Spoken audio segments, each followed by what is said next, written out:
তো হ্যালো বন্ধুরা, সবাই কেমন আছো? আশা করি সবাই ভালো আছো। তো আমিও ভালো আছি। তো চলে এসেছি নিউ একটা ব্লগ ভিডিও নিয়ে। সাকিম ভাই, তুমি কিছু বলবে? তো এই হচ্ছে আমাদের সাকিম ভাই, বলো কিছু। ভালোবাসার জীবনটাই লস। এই তো ধরে লো ঠান্ডার দিন এইসব বিদেশে পড়ে আছি, তো এটাই জ্বালা।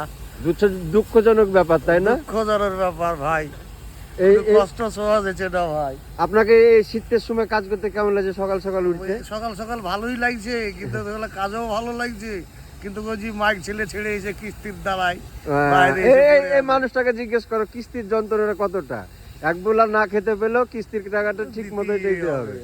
তো কিস্তি নিয়ে খুব সুখে আছেন নাকি আপনি? না ভাবছেন? ভাই, খুব দুঃখে আছি ভাই। তাইলে তো কিস্তি নেওয়া এই কাজটা বন্ধ রেখে বাইরে এভাবে দূরপ্রবাসে কাজ করো, হ্যাঁ। বেশি কিস্তির জ্বালায় পড়ো না। মাগির জ্বালার করতে কিস্তির জ্বালা বেশি, তাই না সাকিম ভাই? হ্যাঁ ভাই, মহব্বত করে মহব্বত ছুটে যেতে, হ্যাঁ, ওটাই।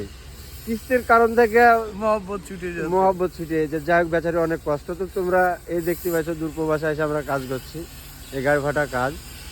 তো যারা এরকম মানে বাইরে আছো আমার মতন সিভিলের কাজ করে, তো যাই হোক, ভিডিওটা যদি ভালো লেগে থাকে, আর কিস্তি মিস্তির জ্বালা তো বুঝতেই পারছো ভাই। এখন মধ্যবিত্ত মানে গরিব সংসারের ঘরের ছেলেরা সবাই প্রায় এখন কিস্তি ফিস্তি লোন ফোন অনেক রকমের সিস্টেম। এই বাইরে এসে শান্তি নেই। মানে কাজ করছি ঠিক মতো, এক মাস কাজ করছি, কিস্তির টাকা মোটামুটি হয়ে যায়।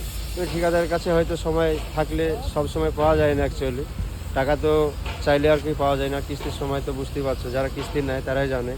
একদম সকাল 8টার সময় তোমার বাড়ির বেল বাজাবে, তোমার কাছে টাকা থাক ছাড়া না থাক, এটা অবশ্যই। তো যাই হোক, অনেক মানে দেখতেই পাই আমার সঙ্গে অনেক লোকই কাজ করে হচ্ছে এগুলি।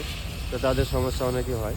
তো মানে আমি ঠিকাদারদের কাছে একটাই বিনোদন করব, যারা তোমাদের কাছে লেবারেরা কাজ করে, মানে আমাদের মতন লেবারেরা যারা কাজ করছে, অ্যাকচুয়ালি তাদের মানে পয়সাটা মাসে মাসে দেওয়ার চেষ্টা করবে। তাদেরও সংসার আছে, তাদেরও পরিবার আছে, এনে অনেক সমস্যা হয়। তো যাই হোক, যদি ভিডিওটা ভালো লেগে থাকে তো অবশ্যই তোমাদের আরও কোনো বন্ধুদেরকে শেয়ার করবে। আর আমাদের সঙ্গে এভাবে থাকার জন্য অসংখ্য ধন্যবাদ। তো যাই হোক, টাটা বাই বাই, পরের ভিডিওতে অনেক কথা হবে।